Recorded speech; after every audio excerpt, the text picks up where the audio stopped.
Before we get to our first guest, I do want to note we did ask the White House to provide us with a representative to join us this morning to discuss North Korea and more. The White House declined our invitation. Joining us now from his home state of Oklahoma is Republican Senator James Lankford. He's a member of the Senate Intelligence and the Senate Homeland Security Committees.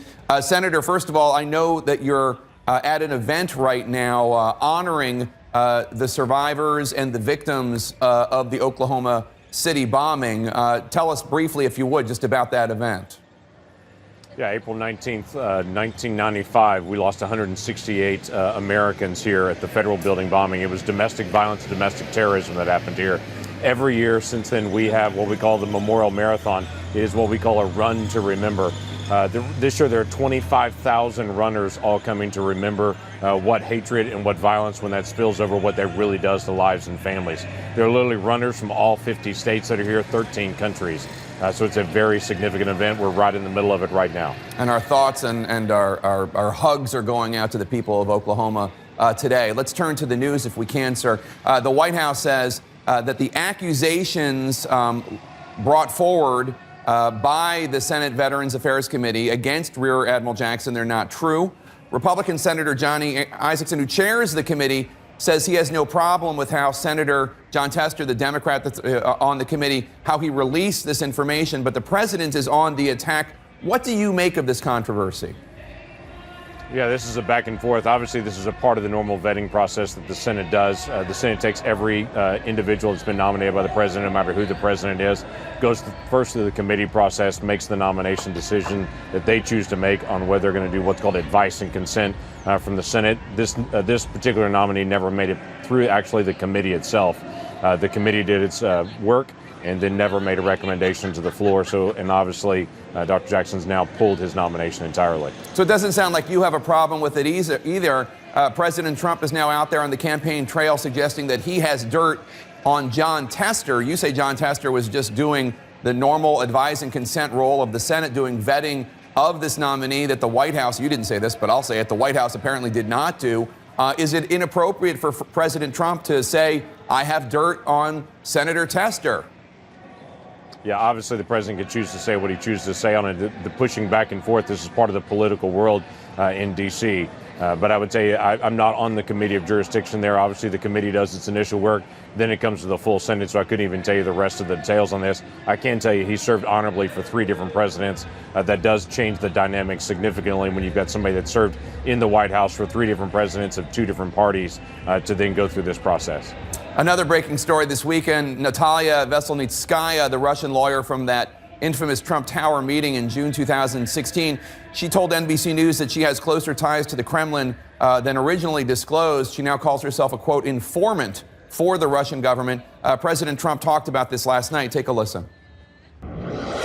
Now, all of a sudden, she supposedly is involved with government. You know why? If she did that, because Putin and the group said, you know, this Trump is killing us. Why don't you say that you're involved with government so that we can go and make their life in the United States even more chaotic? It's an interesting theory, but more to the point about the role of Natalia Veselnitskaya. You're on the Senate Intelligence Committee. What do you know about the role she plays with the Kremlin, if anything? Well, the role she plays with the Kremlin is if you're an attorney at any point in Russia, and you're especially in Moscow and working with any individuals, the oligarchs, you're going to have some connection with government. And you may not know as an American what that is. It depends on the contracts, depends on the individuals that she had the opportunity to be able to work with. But there will be some sort of connection at some place in that. The interesting thing is to be able to actually see the meeting that she was a part of. We've done extensive investigation, walked through multiple interviews with everybody that was there to try to get the full information, the full details about that meeting, how it happened, what happened there, what happened afterwards. So we will have that in our final report because we've done a very extensive look through of that meeting. Was any so-called dirt on Hillary Clinton shared with the Trump campaign at that meeting, as far as you know? Well, that was the implication of the meeting itself when they said that they were bringing some things to that meeting. Actually, the topic of that meeting was never about dirt from Hillary Clinton once the actual meeting actually occurred. And we have collaboration from multiple individuals that were actually there at the meeting and around it. The big challenge there, though, is obviously she was trying to come to be able to institute something in this conversation about getting more Russians to have sanctions removed from them. There was none of that, and there was no agreement about that at all, and no real conversation about that in that meeting. Again, we'll have the play-by-play and the walkthrough of that meeting in our final report. We are very focused on releasing a bipartisan report with all the facts and information and findings about that.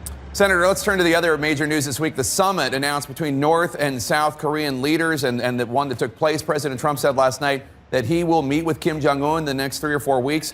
Just a few months ago, I think it's fair to say no one would have expected this. A promise to shut down their nuclear sites by next month, end the declared state of war. You yourself were just in the DMZ, the demilitarized zone between North and South Korea just a few months ago.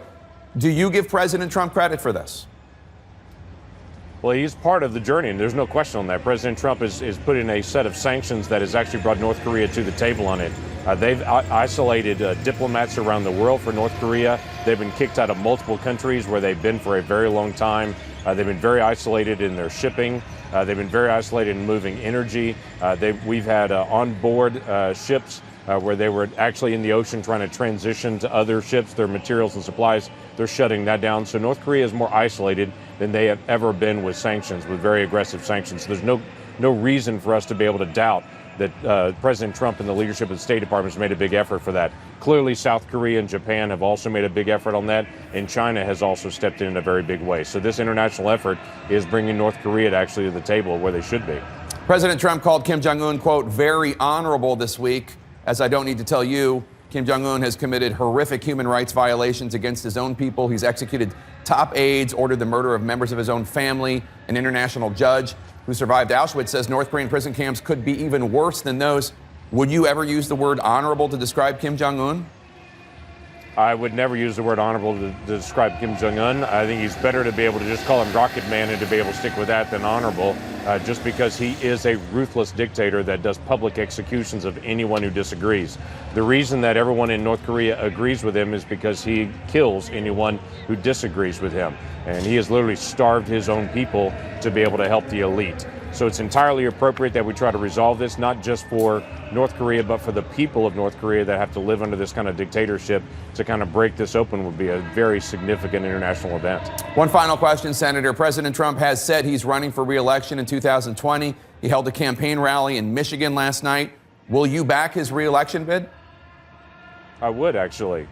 As we walk through this process to see what's happened in the economy, the taxes and what's occurred with the tax reform is making an incredible difference. I am encouraging the president to get things resolved on trade. If we can get the trade issues, that'll be a very significant issue for manufacturing and for agriculture. It's been no secret. I've disagreed with the president in some of his moral choices, some of the ways that he says things. I don't speak the way that he speaks, and I don't encourage my children to speak the way that he speaks. But we also have to get policy implemented that's going to help Americans and America to be able to move forward. Senator Lankford, always a pleasure to have you on. Thank you so much. Please tell everybody in Oklahoma we're thinking about them today. I will, actually. It's a very significant day here for us. Thank you so much, sir.